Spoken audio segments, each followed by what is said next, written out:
One person has been shot dead at Nkwanta in the Nkwanta South municipality of the Oti region. TV3 has gathered that the deceased was shot while he was on his farm with his family. The cause of the attack is unclear, but it is believed to be linked to recent protests and disturbances in the area related to the death of two youngsters from Yadru. There have been no arrests for the crime.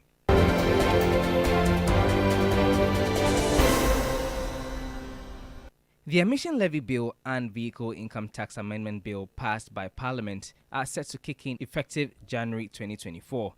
Drivers of online ride-hailing services are pleading with government to withhold the vehicle income tax and open negotiation before implementation. I think the government has to meet the union or meet the app company if they will negotiate on how the tax, or maybe they will reduce the tax, or they will engage the app company so that they also reduce the commission that we drivers pay to them.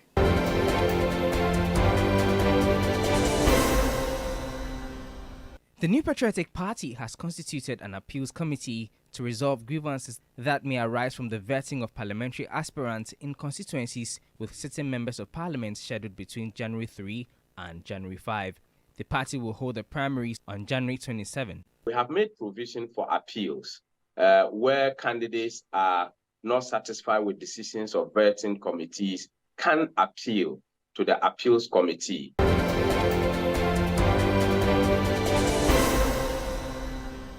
There is a looming crisis in the education sector as public pre-tertiary educational institutions resume from the break.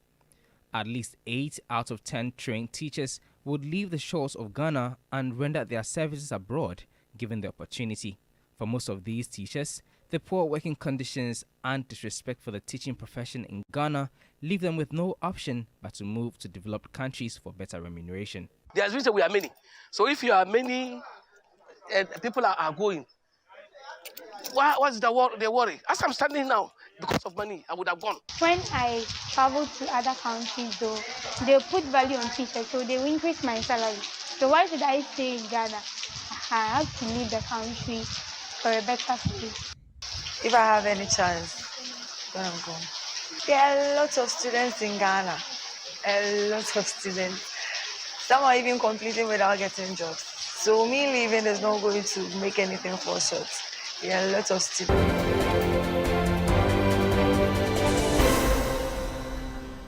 President of the Ghana Insurance Association, Seth Aklasi, has justified his outright resolve to adjust motor tariffs for 2024 upward. The association sought approval from the regulator, National Insurance Commission, on the minimum tariff for third-party motor insurance, which took effect yesterday. Every price in this country, from data to transportation to everything, has increased. The cost implications for businesses is something that everybody is aware of. And for that matter, for insurance companies, we thought it's now a good time to slightly revise our premiums.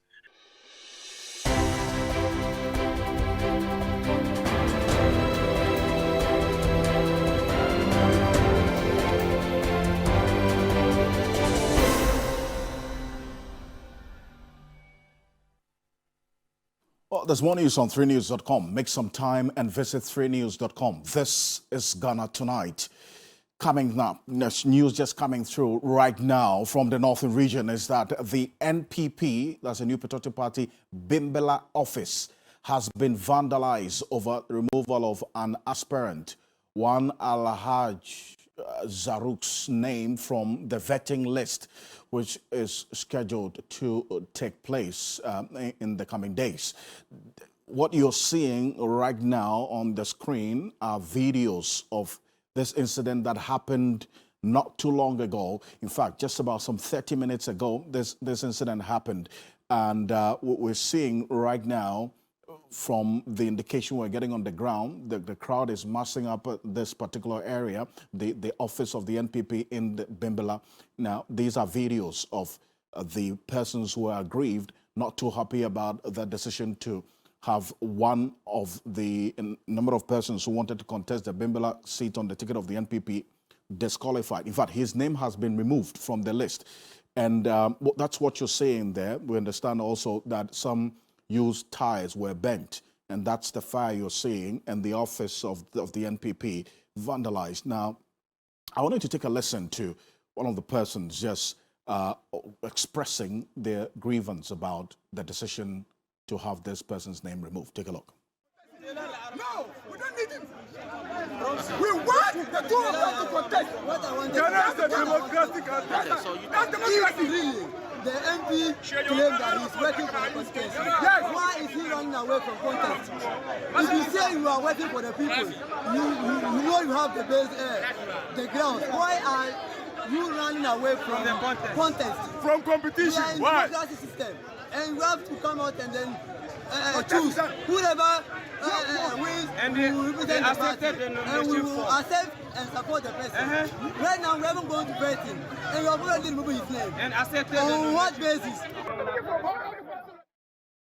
Well, so let's get a bit more into this. This is news just coming through, hot on the plate right now. Now, my colleague Christopher Mwako, who is our Northern and Savannah regional correspondent, has been to the venue of this incident, the NPP Bimbilla office, where the office has been vandalized. Going to get a bit more detail into this. Chris, I know you've taken safety where you are now into high consideration, but tell me, when you went to the venue, the NPP office that has been vandalized in Bimbilla, what's the situation there? Yes, so Alfred, I must say that the youth in Bimbilla, especially supporters of Alhaji Ahmed Nuhu Zaru, whose name mysteriously got removed from the list of aspirants from the Bimbilla constituency. The youth are actually massing up as we speak at the party office, and even though we are yet to see some security officials at the party office, but the youth have indicated with anger that they are going to continue this resistance until his name is brought back into the vetting list that is expected to begin tomorrow. And in fact, Alfred, Bimbilla will be taking its turn on 4th of this month. That is 2 days from today. I see.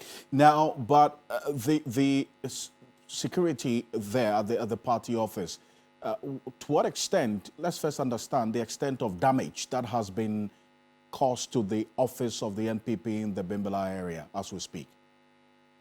Yes, so Alfred, some louver blades of the party office have been broken because some of the aggrieved persons were pelting some stones at the party office, and some actually, because the office is under lock and key, they could not get access to the office itself, the interior aspects of the office. But I must say that outside, the louver blades and others that they could see and also attack, actually they damaged these properties. But after, if you get to the Bimbilla constituency, the NPP office is not far from the police station in Bimbilla, and but as we speak, police is yet to get to the venue to actually ascertain what is happening there and ensure security. But I must put on record that the youth are actually aggrieved, and for them, it's a democratic dispensation, and the NPP in the Bimbilla constituency and the northern region should ensure that the name of Zaruk is brought back into the vetting list. If you look at the Bimbilla constituency, Alfred, there are only two aspirants. That is the incumbent member of parliament, Dominic Nitu, as well as the man whose name has been removed, Zaruk. They are the only two contesting. And for the youth, they believe that the party wants Dominic Nitu to go unopposed. That is why they removed Zaruk's name from the vetting list. So we're talking about the defense minister, Dominic Nitu, and one other person. They are the persons contesting the Bimbilla seat on the ticket of the NPP? Yes, Alfred, that is it. The defense minister has been the member of parliament for the area since the NDC MP then that is Dr. Mohammed Ibn Chambers, left the constituency. He has been the MP till now. And for the youth, Zaru contested to be the Nasara coordinator, national Nasara coordinator, but lost the election. So he's come to his constituency to seek the mandate of the people to represent them in parliament. I see. Now, just a quick one about security there. Now, after this incident happened, what's been the security response? Because we've seen the burning of some car tires with the videos you sent to us.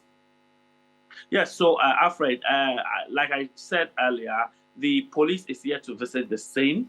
But the one thing is that some party leaders in the constituency have been calling the leadership of the aggrieved youth to calm them down, and that they should use other means to resolve this particular matter than hitting the streets to destroy property. So they are still in talks with them to ensure that they calm down and move away from the party office, because the youth have threatened to stage series of this agitation until his name is brought back into the vetting list between this night and tomorrow, because Bimbilla is expected to be vetted on Thursday, January 4.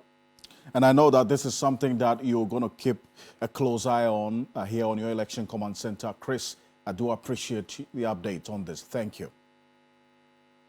Thank you. Thank you, Alfred. Christopher Marquez, our Northern and Savannah regional correspondent there. This is news just coming through now, hot on the plate. Some disturbances, and specifically the NPP office in the Bimbilla constituency, we understand, has been vandalized by some young people, the youth in the area, who are not too happy about the removal of a particular individual's name from the names of the persons seeking to contest the Bimbilla seat on the ticket of the NPP. The vetting for that constituency is expected to take place in the next 48 hours. And this person's name is not there. The incumbent member of parliament for the Bimbilla constituency is Dominic Nitiwo. He's the defense minister. And so we're keeping a close eye on how things are going to play out there here on TV3. But up next, President Akufo-Addo has ordered the suspension of the controversial SML contract, with the Ghana Revenue Authority directing an audit into the deal. We're going to hear from the editor-in-chief of the Fourth Estate, Manasseh Azure Awuni, who, together with his team, first broke this particular story and through this investigative piece that got lots of people talking about exactly what the situation is. And this is the statement from the presidency giving the details of that particular decision by the president. Now, according to the statement signed by Eugene Ayen, it says the president of the Republic, Nana Dankwa Akufo-Addo, has appointed KPMG, the reputable audit, tax, and advisory services firm, to conduct an immediate audit into the transaction between the Ghana Revenue Authority and Strategic Mobilization Ghana Limited, that's SML. And the portions of that statement is going to be on the screen right now. It's a contract which was entered into to enhance revenue assurance in the downstream petroleum sector, the upstream, and then also the minerals and metals resource value chain. Now, President Akufo-Addo has tasked KPMG to complete the assignment, that is the auditing of this particular contract, in the next 2 weeks and submit appropriate recommendations to him. He's directed that the Finance Ministry and the Ghana Revenue Authority provide KPMG with whatever assistance they will require for conduct of the audit, and has also directed the Ministry of Finance to suspend the performance of the contract pending the submission of the audit report. What you see on the screen now are the terms of reference of this audit that the President has directed KPMG to do. It says conduct an audit to ascertain the rationale or the needs assessment performed prior to the contract approval by GRA. Assess how the arrangement aligns with specific needs. That's number one. Also, assess the appropriateness of the contracting methodology, verifying compliance with legal standards and industry best practices in the procurement process for the selection of SML. That's two. The third one, evaluate the degree of alignment between current activities and the stipulated contract scope, identifying any deviations. And then the fourth one, evaluate the value or benefit that SML has so far offered to the GRA through this engagement. And you recall that there was a contention about exactly how much the SML has saved this country per its work with the GRA. Some 300 million was said to have been saved based on Manasseh Azure Awuni and the team's investigation. It was proven that that 300 million cedis was never saved. Now, also talk about review the financial arrangements, including pricing structures, payment terms, and resolution of any financial compliance issues. All of these are the terms of that the directive by the president. Now, let's get a bit more into this. Manasseh Azure Awuni is editor-in-chief of the Fourth Estate. Together with his team, they blew the cover on this particular deal. Manasseh is joining us on Zoom. Manasseh, thank you for joining us here on Ghana Tonight. Thank you for having me. But I must say I'm no longer the editor-in-chief of the Fourth Estate. I see. How long ago was this? Yes, sir. I mean, come again. How long ago was this? Oh, this was April last year. I see. Yes, I left and then I'm in school now. Okay, so you are the lead investigative journalist together with your team on this project. At the Fourth Estate, yes, for this story. Yes, please. Great. Now, first off, let me seek your reaction to this investigation, the directive by the president into your investigation, specifically asking that KPMG should audit this detail and the contracts that you blew the cover of. Well, thank you very much. I must say it is commendable that the presidency is taking an interest in this matter. The letter or the press release talks about a contract between GRA and the finance ministry, the SML, but the contract is actually signed between the Ministry of Finance and GRA on one hand, and then SML on the other hand. So the Ministry of Finance shouldn't be left out, even though that ministry has been silent since this story broke. And then if you read the GRA's reaction, it actually said that the GRA was directed by the Finance Ministry to enter into this arrangement. So that is one thing to note. It is interesting that the presidency is taking action, but this action brings to the fore a number of questions. I say this because this is not the first time the current president has directed something to be done about an investigation I did. In 2019, when I did a contracts for sale, a day after the story broke, the president first suspended the CEO of the Public Procurement Authority, and then directed or referred the matter to the Commission on Human Rights and Administrative Justice, SHRAJ, and also the Office of the Special Prosecutor to investigate. SHRAJ finished its investigation. Based on the findings, the president dismissed the then CEO of the Public Procurement Authority, Ejenim Boateng J, and then later on, the Office of the Special Prosecutor under the leadership of Kisi Ajabin, because by the time Atamidu left after 1 year, nothing had been done about that. But when Kisi Ajabin took over, there was further investigation. And as we speak, the CEO of the Public Procurement Authority and the brother-in-law are standing trial in the courts of law. So the question is, why is the president asking for an audit instead of an investigation this time? Why KPMG and not the Office of the Special Prosecutor, which is already working on this? And why not the SHRAJ as in the past? So these are questions that came to mind when I saw the statement, and I'm wondering what the end game is yet to be.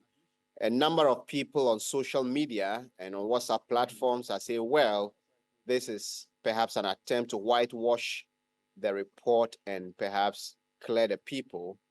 But it is too early and the issues are already known. If I were in the shoes of the president, I might, or I would straight away call for the cancellation of the contract and perhaps ask for investigation to be done concerning the existing one, which has been running since 2019. That one was signed in 2019 because the issues are pretty straightforward.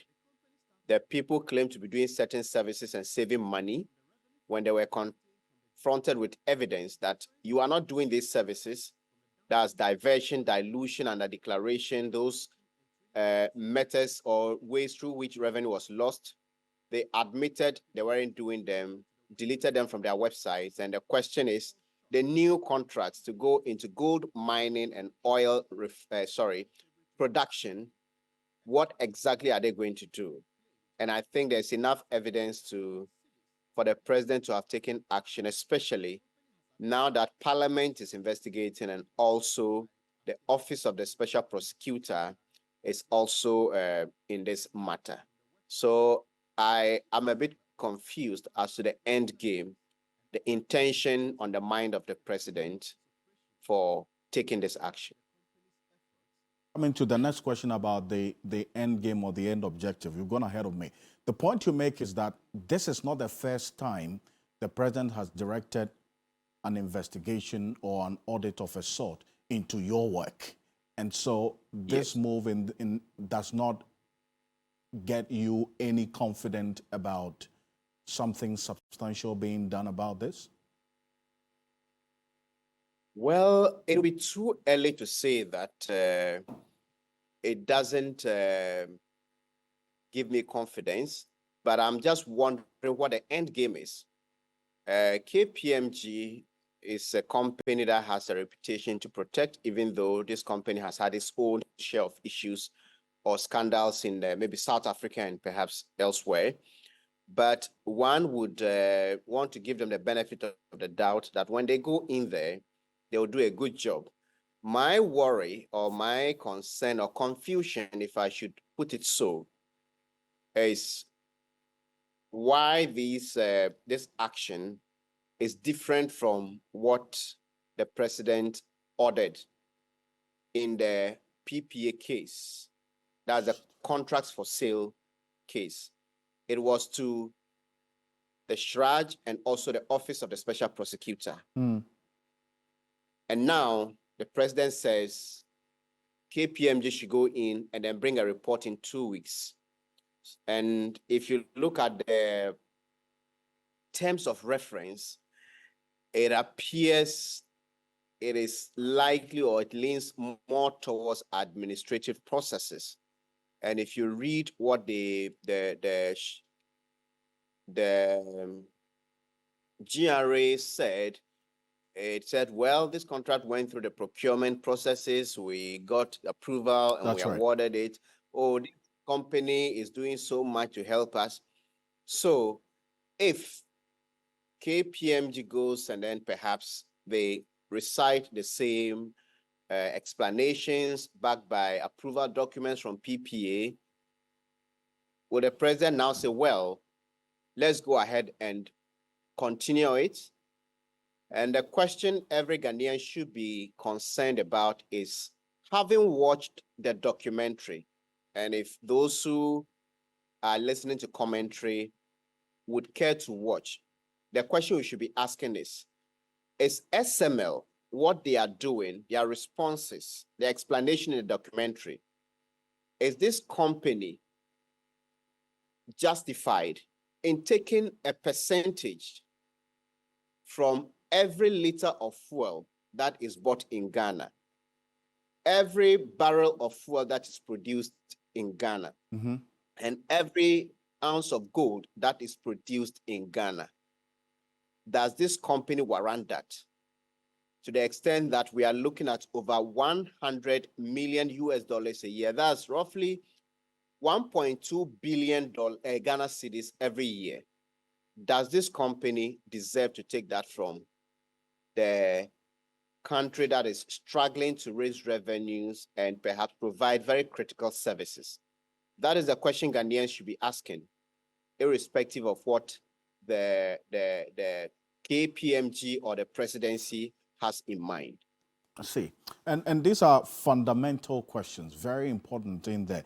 In fact, all of these questions, I see about 2 out of the 4 questions you have just posed captured somewhat in the references that guides this directive to KPMG by the president.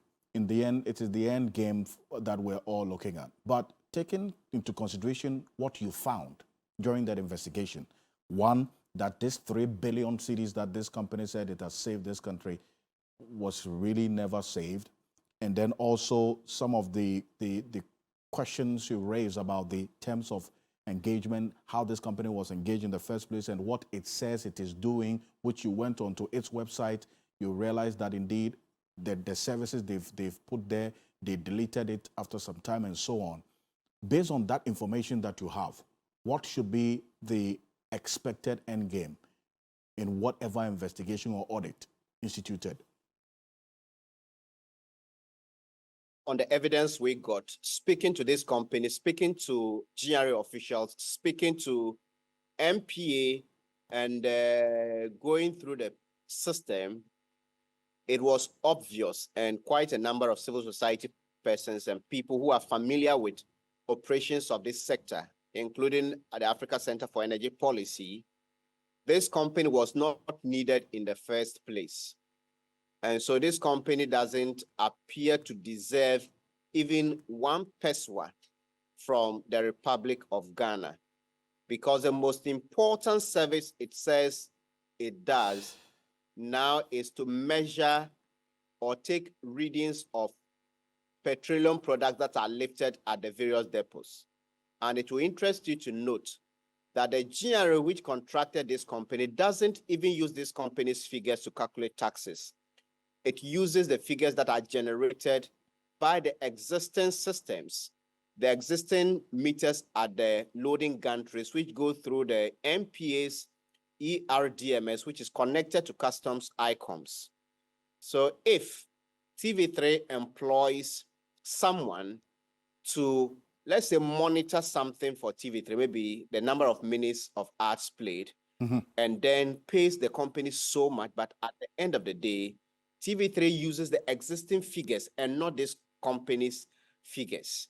The question will be, why would you still have this company plugged into your system and making money from every liter of fuel that you buy at a pump? This company makes an amount of money from it. Every barrel of fuel that will be produced in Ghana, this company will make an amount of money from it. And every ounce of gold, this company is going to have a share in it. That is what the current contract says. And one wonders what exactly is making someone keep this company. The special prosecutor has gotten into this matter. In fact, Parliament has also indicated it is going to probe this matter as well. Then we're seeing what the president is also done with an audit. Now, looking at all the institutions getting into in an investigation or an audit, which one would give us the most probable outcome? Is it an audit or an investigation? Manasseh. The question is, in 2 weeks, what exactly will this KPMG find? What will be the scope? Are they going to also visit the depots? Are they going to visit the system that are put in place at the MPA? Are they going to speak to independent actors? Are they going to go through the value chain? Are they going to go to the FPSOs where we produce oil and say that, well, we have looked at the systems and then there are deficiencies for which reason we need this? Are they going to go to the various gold rooms at the mines across the country? So that is where the problem is. for me, I think the presidency is the most powerful of these institutions.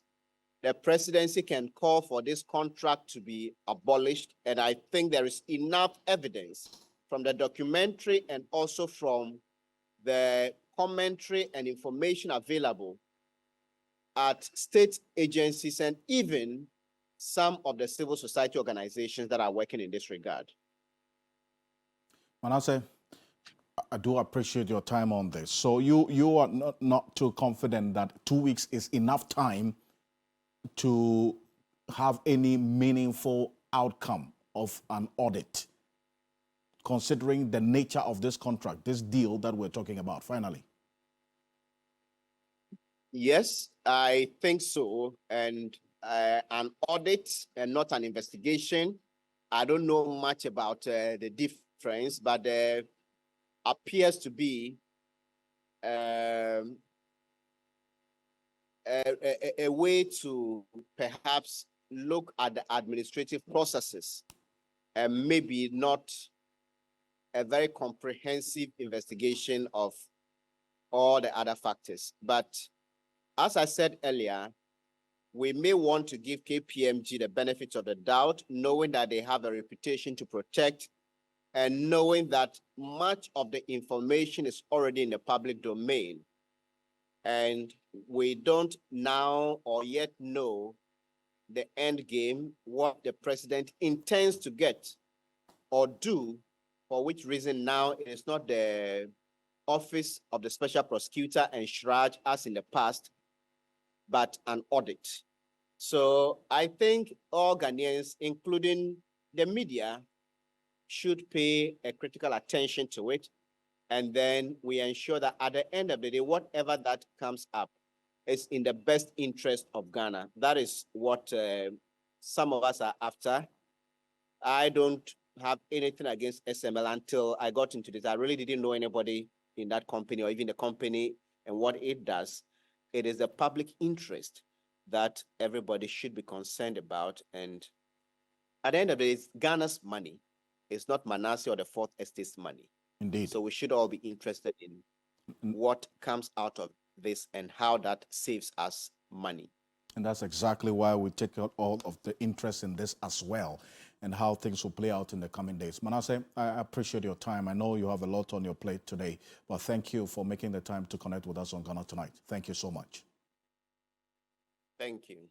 Manasseh Azure Awuni is lead investigator on this SML GRA deal, which the latest is that the president has directed an audit by KPMG into it. He has indicated he's not too clear about the end game into this matter, and 2 weeks is too short to do anything meaningful. But there's a number of reactions have been coming through after this. Take a look at this. Dr. Kesela is minority leader, and he posted on his X page that President Akufo-Addo's appointment of KPMG to audit the so-called revenue assurance agreement between the Ghana Revenue Authority and Strategic Mobilization Limited, SML, has come too late in the day.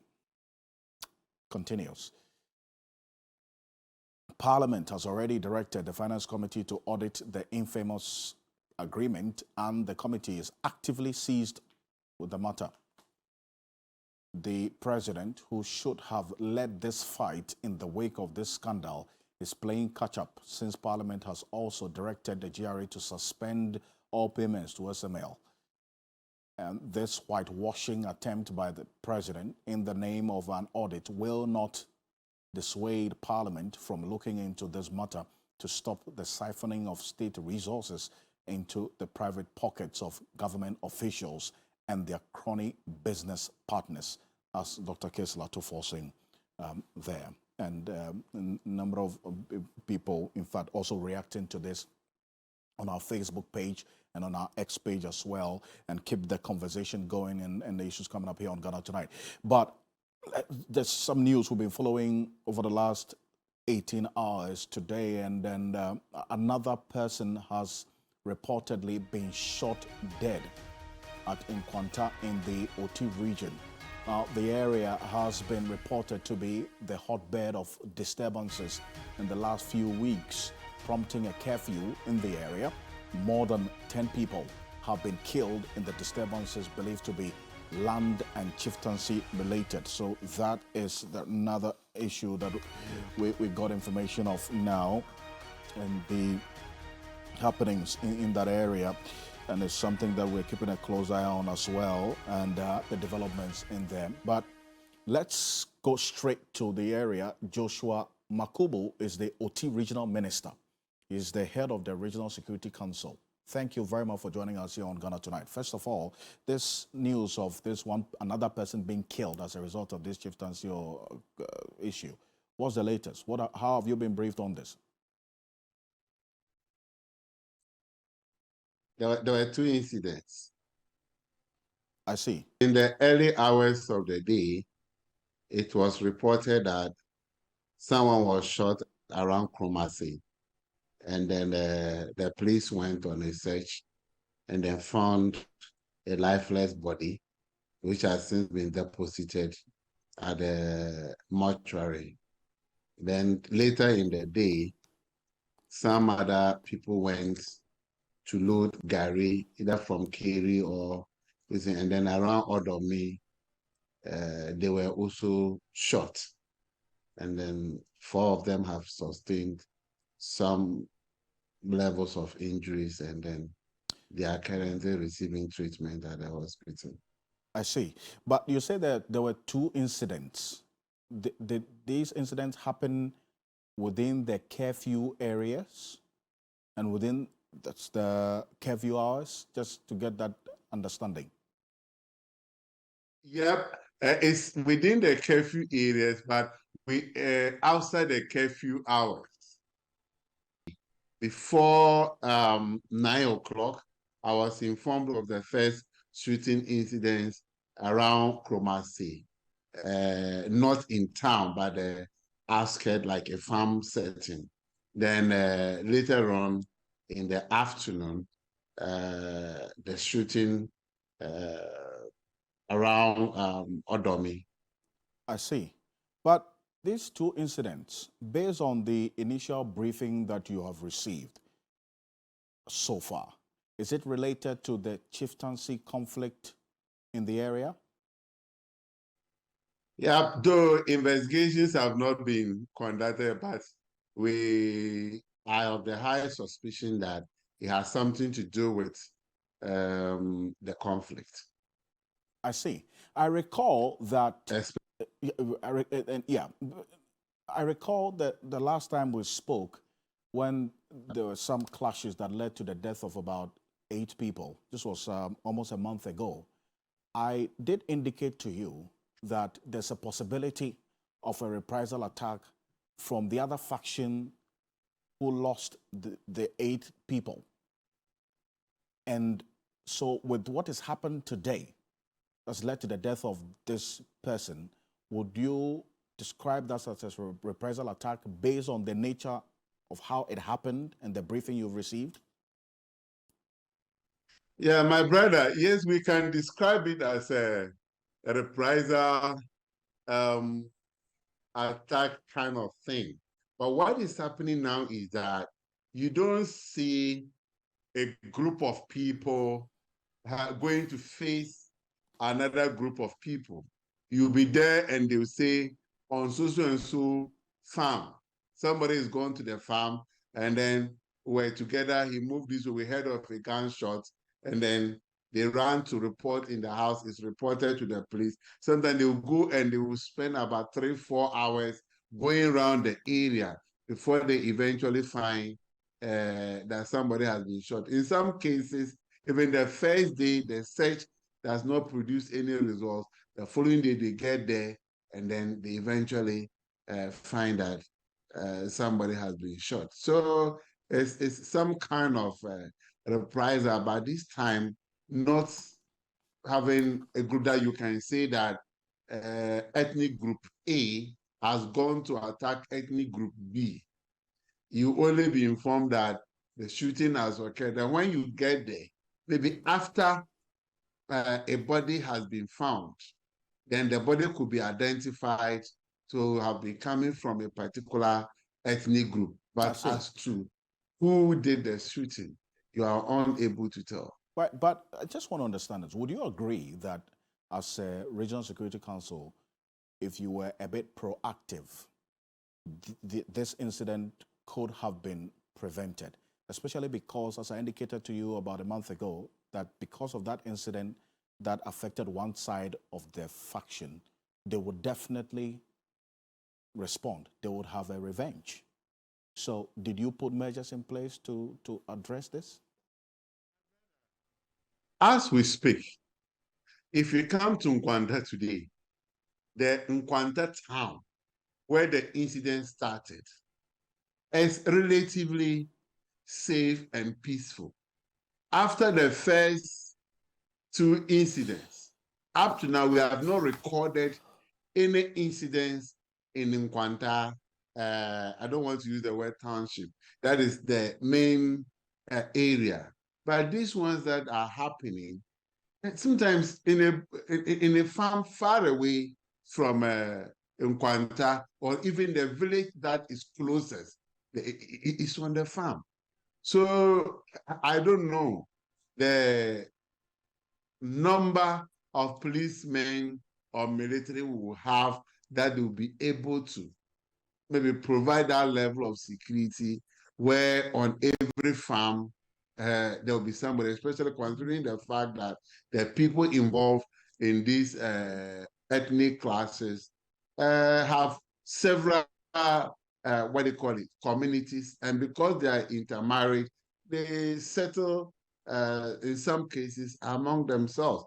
If you are going to your farm, you may have to pass somebody's farm before you go to your farm, or somebody's village before you go to your farm. Well, but thank you for joining us. This is an issue that we will come back to you for, because we want some updates as to exactly what is going to be done beyond this point. Now that there's been another attack, the possibility of a response is also very high, and we know the nature of these chieftaincy-related conflicts. So, thank you. We'll come back to you for a bit more on this. Joshua is the OT Regional Minister, the chair of the Regional Security Council, joining us here on Ghana Tonight. Coming up next, right after this quick break, Ghana Tonight gets results as our continuous coverage of the delay in the clearance of some $40 million worth of medicines, that's a medical products, including antiretroviral drugs, has got authorities to act on the matter.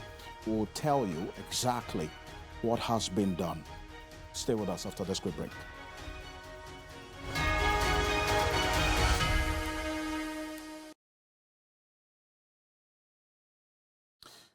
Welcome back. This is Ghana Tonight. Now, we're here on Ghana Tonight together with the team, got some results as with continuous coverage of the delay in the clearance of some $40 million worth of medicines and medical products, including antiretroviral drugs, has got authorities to act. Now, if you recall, this was a statement, we'll put it on the screen right now, from the network of persons living with HIV and AIDS, indicating some $40 million worth of life-saving health products was at risk of destruction. And the details we got is that some 400 containers, in fact 405 containers with medicines worth $400 million, that's $40 million, financed by the Global Fund, at risk of being destroyed if not cleared within the 24 hours. That's what at the time this was issued.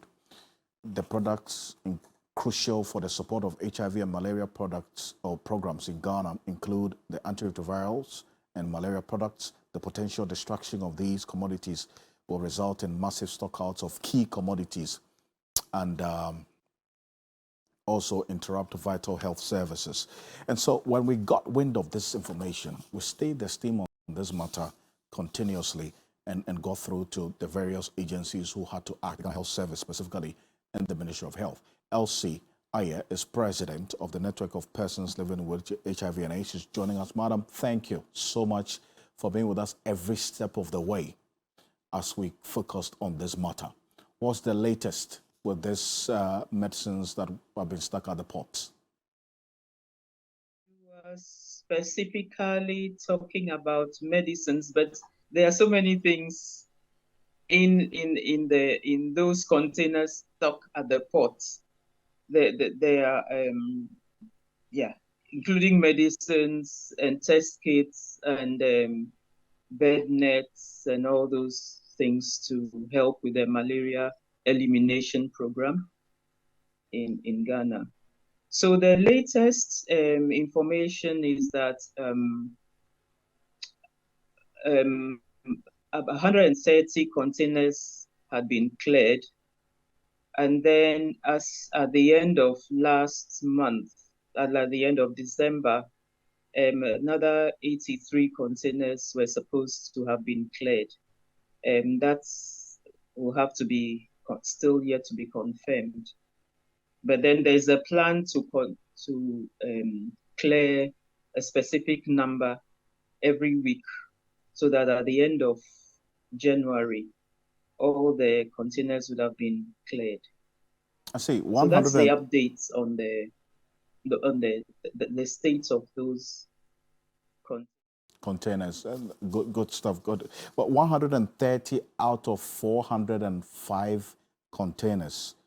Was this done by the Ministry of Health or the Ghana Health Service, from what you do know? No, it was by the Ministry of Health. Well, that's the main body responsible for these consignments of health products. It's the Ministry of Health that's signed the agreement with the Global Fund. They are the key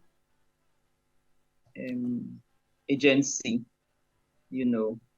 for health. So it's their responsibility. Right.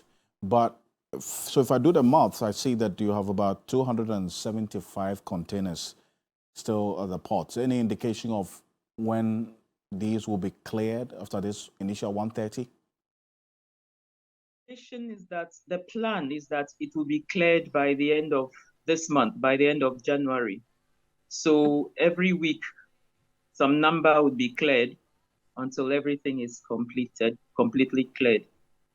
Madam, thank you. Thank you very much for being with us every step of the way on this. And this is something that we're not ending here, because even though 130 containers have been cleared, we have 275 that are still there, at least based on the information that you gave to us. Madam, thank you so much for joining us here on Ghana Tonight, and also making sure that we get the impact and the results that we need. Madam Elsie Aye, President of the Network of Persons Living with HIV and AIDS. Coming up next, Technical University Senior Administrators Association of Ghana.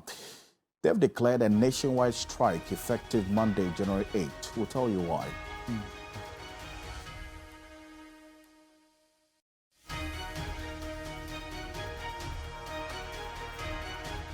So this is for the persons, in fact, students who are in the various technical universities across the country. Joseph Mensah Otiesrifi is the national president of the Technical University Senior Administrators Association of Ghana.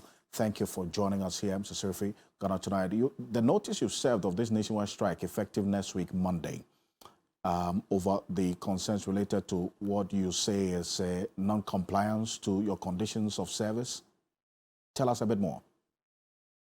Executive Committee of TUSAC is in relation to acts of non-compliance by the management of 4 technical universities listed in the communique as Accra Technical University, Cape Coast Technical University, Sunyani Technical University, and then Akufo-Addo Technical University.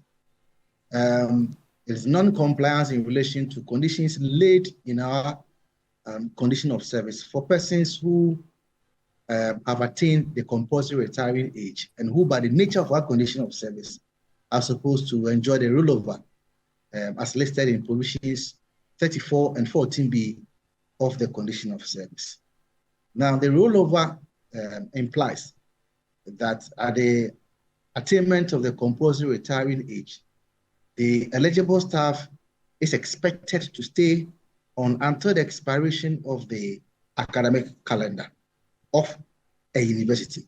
So if I, born on 17 December, working at Takwara Technical University, attain 60 at 17 December 2023, by the nature of our condition of service and by the dictates of academic calendar, not supposed to exit the system on the 17th.